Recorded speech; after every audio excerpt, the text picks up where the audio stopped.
নমস্কার বন্ধুরা, আমি মৌমিতা আবার চলে এসেছি J&M মৌমিতাস কুকিং চ্যানেলে। তোমরা সকলে আশা করছি অনেক ভালো আছো। তো আজকে পমফ্রেট মাছের একটা খুব ভালো টেস্টি রেসিপি দেখাবো। তো সঙ্গে থেকেও ভিডিওর একদম শেষ পর্যন্ত থাকবে অনেক টিপস আর ট্রিক্স, আর ভীষণই টেস্টি মানে এই রেসিপিটা। তো চলো শুরু করছি।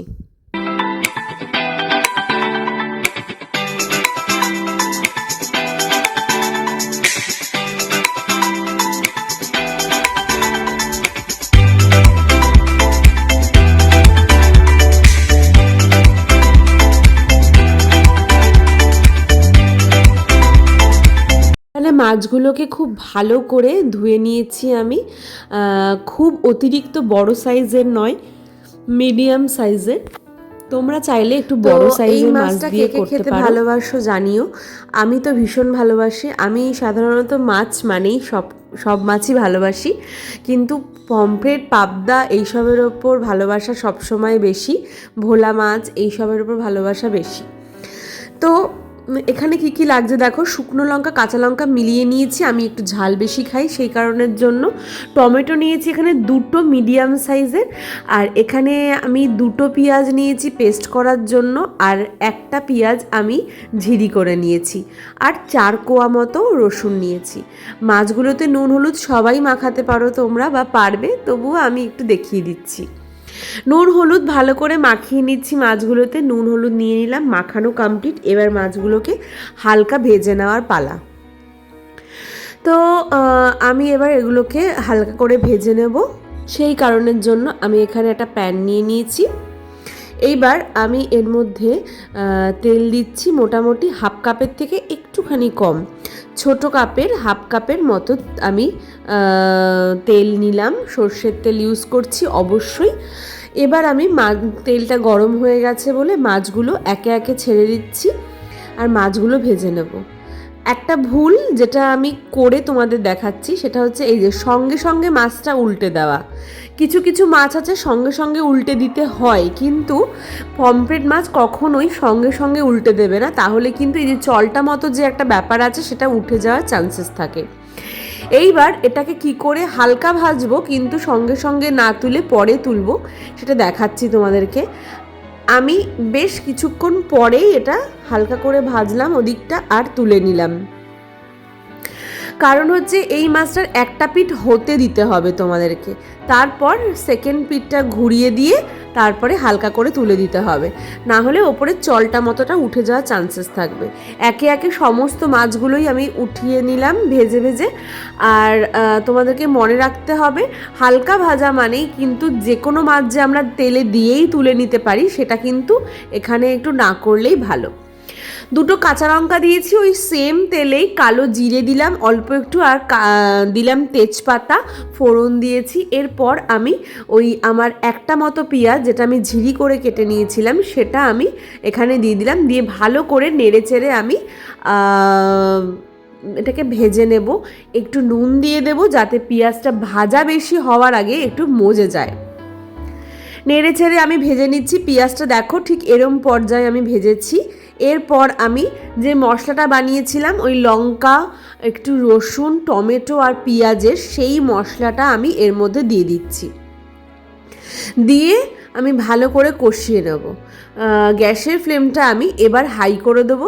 আমি ততক্ষণ অবধি ভালো করে কষাবো যতক্ষণ না অবধি এটা থেকে তেলটা ছেড়ে দেয়।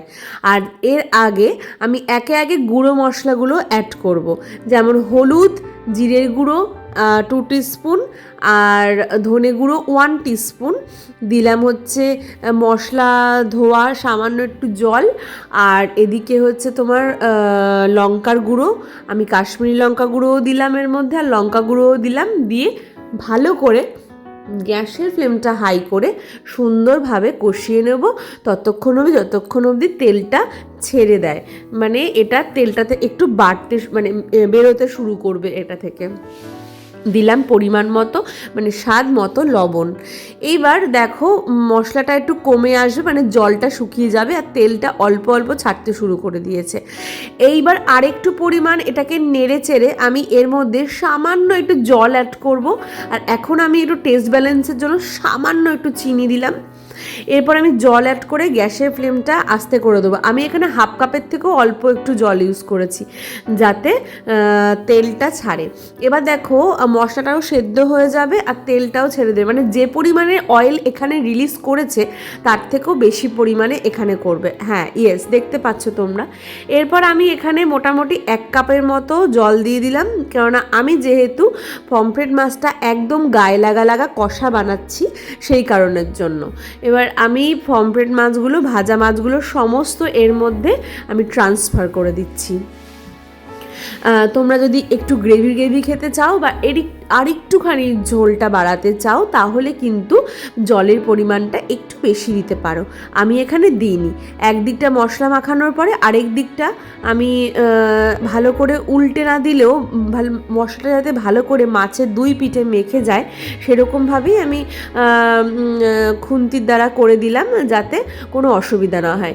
ওপর থেকে ধনেপাতা ছড়িয়ে দিচ্ছি, ঢেকে রাখবো মোটামুটি 7 মিনিটের জন্য, 7 থেকে 10 মিনিট, যাতে যেহেতু জলটা কম দিয়েছি যাতে নিচে লেগেও না যায় আর মাছটাও সেদ্ধ হয়ে যায়। 7 মিনিট পর চলে এসেছি, আমার মাছ কিন্তু একদম রেডি হয়ে গেছে।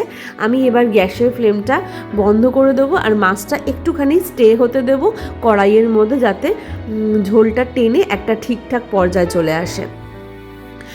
এরপর আমি প্লেট নিয়ে নিয়েছি, তোমাদেরকে 10 মিনিট বাদে গ্যাসের ফ্লেম অফ করে দেওয়ার পর দেখাচ্ছি। বেশ শুকনো শুকনো কষা কষা মাছের গায়ের মধ্যে পুরো লেগে আছে।